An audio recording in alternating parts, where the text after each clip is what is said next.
Под слоганот «Дигиталната писменост како клучна вештина за образованието во 21. век». Од денеска па се до сабота се одбележува Европската прослава на образованието и можностите што ги нуди програмата Erasmus+.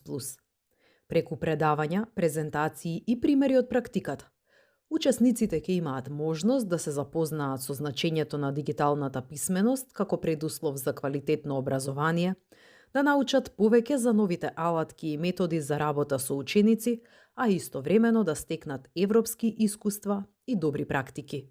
Чест ми е што можам да ги најавам Erasmus деновите, кои што се организираат во цела Европа, односно корисниците на програмата Erasmus Plus во цела Европа на еден линк кој што го има erasmusdays.eu ги преуваат настаните, односно оно све што имаат сработено со европските пари, училиштата, универзитетите, организациите, го правиме низ цела Македонија. Оваа година тие се од 13 до 18 октомври, што значи дека ќе бидеме многу активни во тој период.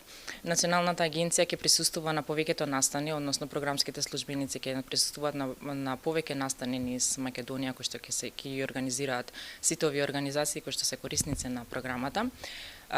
Главните настани кои што се би сакала да ги најавам, тоа е на 13 октомври го посетуваме Дебар, односно основното училиште 28 ноември, каде што учениците ќе направат една модна ревија од рециклирани производи, односно ќе се подигне еколошката свест кај учениците, кај наставниците, односно во целата држава, каде тој проект е прогласен за еден од подобрите проекти кои што го има Националната агенција.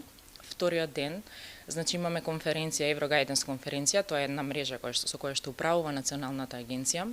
Таму ќе има исто така лица со попреченост, каде што лица со оштетен вид, каде што ќе имаат можност да прикажат дека се 100% вклучени еднакво во програмата.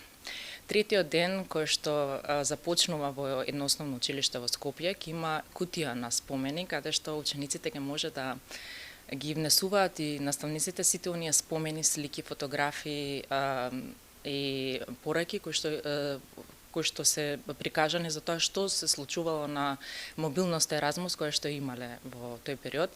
Таа кутија пешки ќе оди од училиште во училиште, имаме една мапа на училиште која што ја предвидовме. И на крај таа кутија ќе дојде на 18 во Националната агенција заедно со учениците за да може да ја поставиме тука и да биде еден спомен кој што ќе го имаме, тоа ќе биде еден креативен зид кој што ќе го направиме и ќе остане тука. Во четвртокот, значи на 16 ќе имаме активност на приоритетот за дигитализација. На тој настан ќе имаме исто така ученици со попреченост и млади луѓе со попреченост кои што ќе имаат можност да ги прикажат сите оние настани, сите оние работи кои што може да ги придобијат во однос на програмата. Ќе имаме ученик со оштетен вид кој што ќе свири клавир и така натака, тие особено ми се драги тие настани. И последниот ден студентите ќе бидат во улога на новинари, односно ќе имаат можност, ќе бидат поделени во 6 тимови, во повеќе универзитети, ќе имаат можност меѓусебно да се интервјуират, односно тоа ќе биде едни убави интервју од убави спомени од програмата.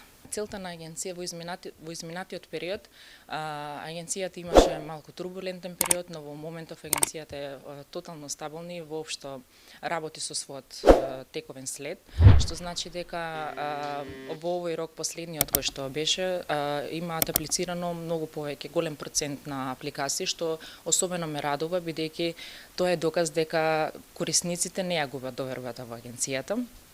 И агенцијата продолжува да си работи онака како што беше за да се врати на европскиот пат. Настанот во организација на Националната агенција за европски образовни програми и мобилност е одлична можност за вмрежување, размена на идеи и инспирација за нови проекти и иницијативи во образованието.